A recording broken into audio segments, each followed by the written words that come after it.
bisa dinamakan dengan Sumatera? Siapa sih sebenarnya yang kasih nama Kepulauan Sumatera atau Pulau Sumatera? Yuk, sini aku spill.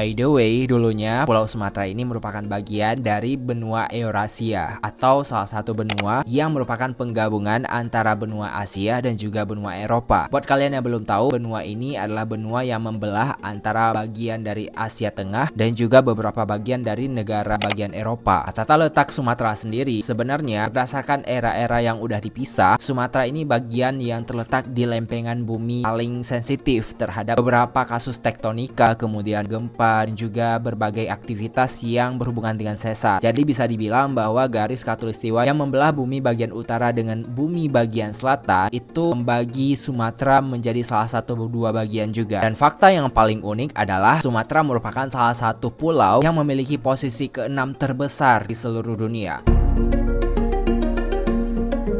Nah, mengenai penamaan dari kata-kata Sumatera, sebenarnya kita membagi ini beberapa kisah dan juga beberapa referensi utama. Untuk versi pertama, ini tuh dikutip dari salah satu historika yang berasaskan pada sebuah cerita kerajaan Samudra Pasai. Dalam teori ini dikatakan bahwa Sumatera itu memiliki kaitan yang erat dengan kata-kata samudra. Hal ini tuh memiliki kaitan dengan keberadaan kerajaan Samudra Pasai, dimana kala itu tuh kata-kata samudra benar-benar mendominasi dari wilayah Sumatera. Karena memang pada saat itu kerajaan Islam pertama di Nusantara menguasai hampir seluruh dari bagian Pulau Sumatera ini. Nah, geng, ternyata teori yang dikemukakan dan dikaitkan dengan kerajaan Samudra Pasai ini didukung oleh perjalanan Ibnu Battuta. Saat itu tuh berkeliling dunia dan pernah mampir nih di Pulau Sumatera. Tepatnya juga pernah mampir ke salah satu kerajaan yang ada di Indonesia, yaitu kerajaan Samudra Pasai. Nah, pada saat itu, kurangan dari teori ini mengatakan bahwa pada saat berkeliling itu, pribumi yang ada di Sumatera atau di Kepulauan Sumatera ini nggak menyebutkan tentang adanya wilayah-wilayah yang mereka diami. Jadi mereka cuma menyebutkan wilayah spesifik dari tempat mereka tinggal, tapi tidak menyebutkan, oh kami tinggal di Kepulauan Sumatera, seperti yang ada pada saat ini. Yang mungkin karena memang pengaruh dari ilmu pengetahuan yang saat itu juga belum ada, ya kan?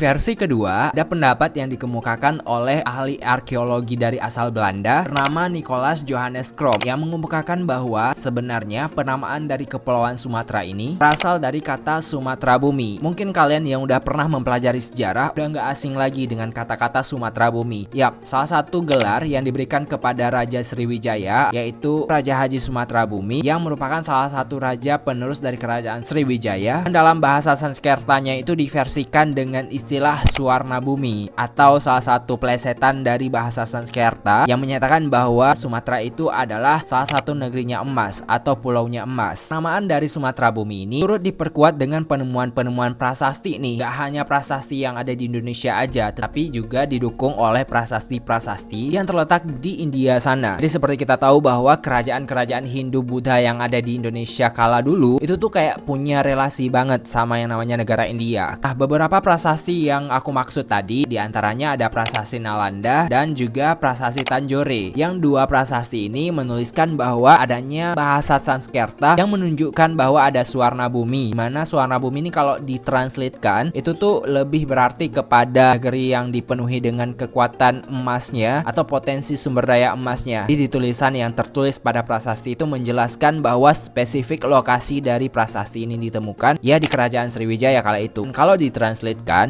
kerajaan Sriwijaya ya berpusat di Palembang atau Sumatera Selatan saat ini dan tepatnya di Pulau Sumatera.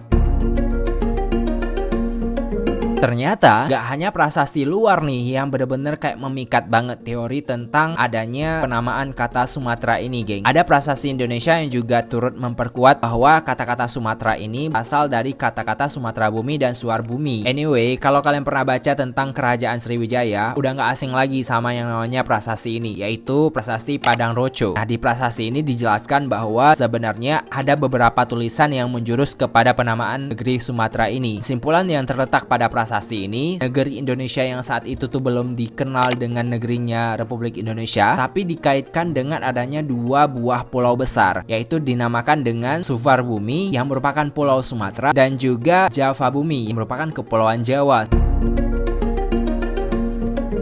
Nah, berbicara masalah penamaan Pulau Sumatera, ada juga teori yang mengemukakan bahwa penamaan Sumatera itu banyak sekali. Ada random sekali sejarah-sejarah yang menamakan Pulau Sumatera ini. Di antaranya ada yang menamakan Pulau Sumatera ini sebagai Pulau Perca. Hal ini tuh dilandasi dengan teori-teori yang berkemukakan bahwa Pulau Sumatera itu benar-benar kayak pulau yang terdiri dari kain-kain perca, kain-kain kecil yang pecah-pecah. Seiring perkembangan zaman, ternyata banyak ahli geografi dan juga arkeolog yang memutuskan untuk meneliti tentang keberadaan dari Pulau Sumatera ini, geng. Beberapa di antaranya arkeolog mengemukakan dalam bentuk peta dasar tentang keberadaan dari Pulau Sumatera ini. Beberapa peta yang dikeluarkan seperti Amerigo Vespucci dirilis pada tahun 1501 menyatakan bahwa Sumatera ini berasal dari kata-kata Samatara. Kemudian pada referensi peta Maser yang dikeluarkan pada tahun 1506 mengatakan bahwa Sumatera sebenarnya berlandaskan pada nama Camatra. Kemudian ada lagi peta yang dikeluarkan oleh De Ruy de Araujo selang beberapa tahun yang dikeluarkan oleh peta Maser tadi, yaitu di tahun 1510, katakan bahwa nama Pulau Sumatera sebenarnya Samatra.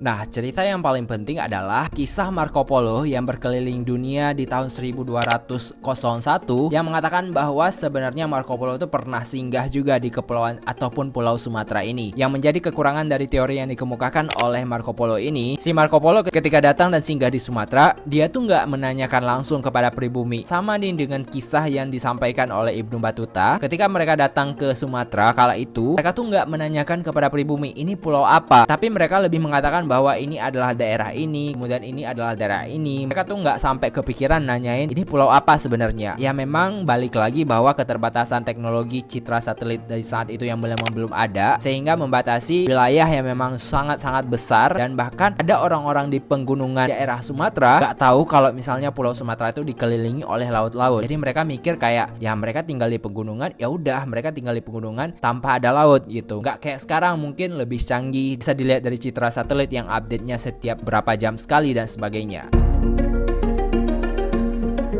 Nah, seiring perkembangan waktu, Pulau Sumatera ini benar-benar menjadi pulau dengan posisi ke-6 paling besar yang ada di dunia, dan ini menjadikan sebuah pulau dengan potensi sumber daya alam paling banyak yang ada di Indonesia, baik itu terdiri dari emas, potensi perak, kemudian migas dan sebagainya. Selain itu, untuk informasinya, Kepulauan Sumatera ini merupakan salah satu pulau dengan potensi gunung api yang masih aktif dan terbanyak di Indonesia. Selain itu, Pulau Sumatera juga didukung oleh keberadaan 10 provinsi utama, yaitu ada Provinsi Aceh sampai dengan Lampung yang merupakan provinsi perbatasan dengan Selat Sunda. Itulah sekilas dari asal-usul penamaan Pulau Sumatera. Jika kalian tahu lebih lanjut tentang penamaan dari Pulau Sumatera ini dan literasi yang bisa diperkuat dengan teori-teori yang mendalam, silahkan komentar di bawah, dan jangan lupa untuk klik tombol subscribe, like, dan juga komen untuk mendukung channel ini lebih berkelanjutan.